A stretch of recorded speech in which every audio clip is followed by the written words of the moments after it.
సదాశివసమారంభాం వ్యాసశంకరమధ్యమాం అస్మదాచార్యపర్యంతాం వందే గురుపరంపరాం.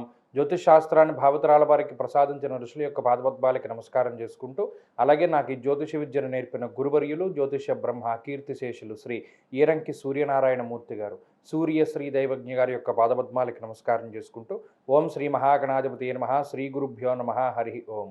వీక్షకులందరికీ నమస్కారం. తులారాశి వారికి ఈ వారం సాధారణమైనటువంటి గ్రహస్థితి గోచరిస్తూ ఉన్నది.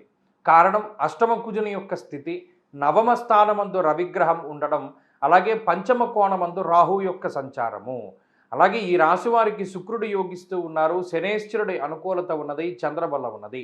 ఈ గ్రహాల యొక్క అనుకూలత ప్రతికూలతతో పోల్చుకుంటే కొంత తక్కువగా ఉండడం వల్ల ఈ అష్టమంలో ఉండేటువంటి కుజుడు, అంటే మనం ఎంత సంపాదించినా కూడా స్థాన నాశం రుణచ్ఛేద అష్టమస్తే ధరాసుతే అన్నది శాస్త్రం.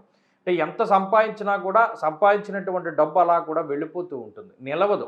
అప్పు తీర్చడానికో, ఏదైనా కొనుక్కోవడానికో, లేదైనా మనకి ఏదైనా కావాల్సినటువంటి గృహోపకరణాలు, ఇంకోటి ఏదైనా అది శుభమూలకంగా అయి ఉండొచ్చు, లేకపోతే ఇంకో మూలకంగా అయి ఉండొచ్చు.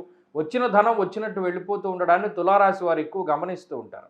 విచారే నవమే రవు అన్నది శాస్త్రం. 9వ స్థానమందు రవిగ్రహం ఏదో ఒక రకమైనటువంటి విచారానికి కారణమవుతారు. గొప్ప విచిత్రం ఏంటంటే అది మీకో లేదా మీ ఇంట్లో ఉండేటువంటి వాళ్ళకి సంబంధించో కాదు, ఇతరులకి సంబంధించినటువంటి విషయాల పట్ల మీరు విచారాన్ని వ్యక్తం చేస్తూ, అబ్బాయి వాడు ఇందులోంచి ఎలా బయటపడతాడు, లేదా ఈ పని వాళ్ళకి ఎలా అవుతుంది, ఇతరుల పట్ల ఉండేటువంటి భావనను ఎక్కువగా ఇది సూచిస్తూ ఉంటుంది. ఈ వారంలో అదృష్టం తక్కువగా ఉంటుంది. ఏ పని చేయవలసి వచ్చినా 2 సార్లు చేయవలసి వస్తుంది. అది ఒక్కటి ఈ వారంలో చాలా జాగ్రత్తగా ఉంటూ ఉండాలి. ఎవరితో మాట్లాడినా వారితోటి కొంత తగు వస్తూ ఉంటుంది. ఆ విషయాన్ని కూడా మనం దృష్టిలో పెట్టుకోవాలి. కాబట్టి వాదోపవాదాలు అనేటువంటివి ఈ వారం పనికిరావు. తులారాశి వారికి చాలా మౌనంగా ఉండడం చెప్పదగినటువంటి సూచన. ఈ వారంలో ఎవరికైనా డబ్బు అప్పుగా ఇస్తే అది వెనక్కి రావడం అనేటువంటిది జరగదు.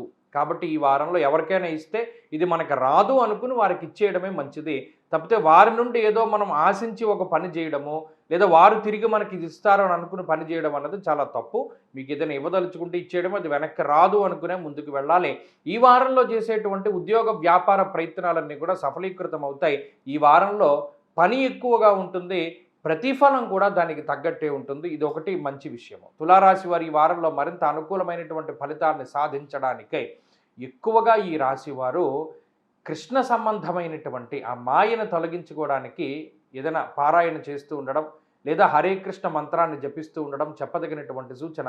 ఈ వారంలో కలిసొచ్చేటువంటి రోజు శుక్రవారంగా చెప్పవచ్చును. అదృష్ట సంఖ్య 5, అదృష్ట వర్ణము తెలుపు. తదుపరి వృశ్చిక రాశి.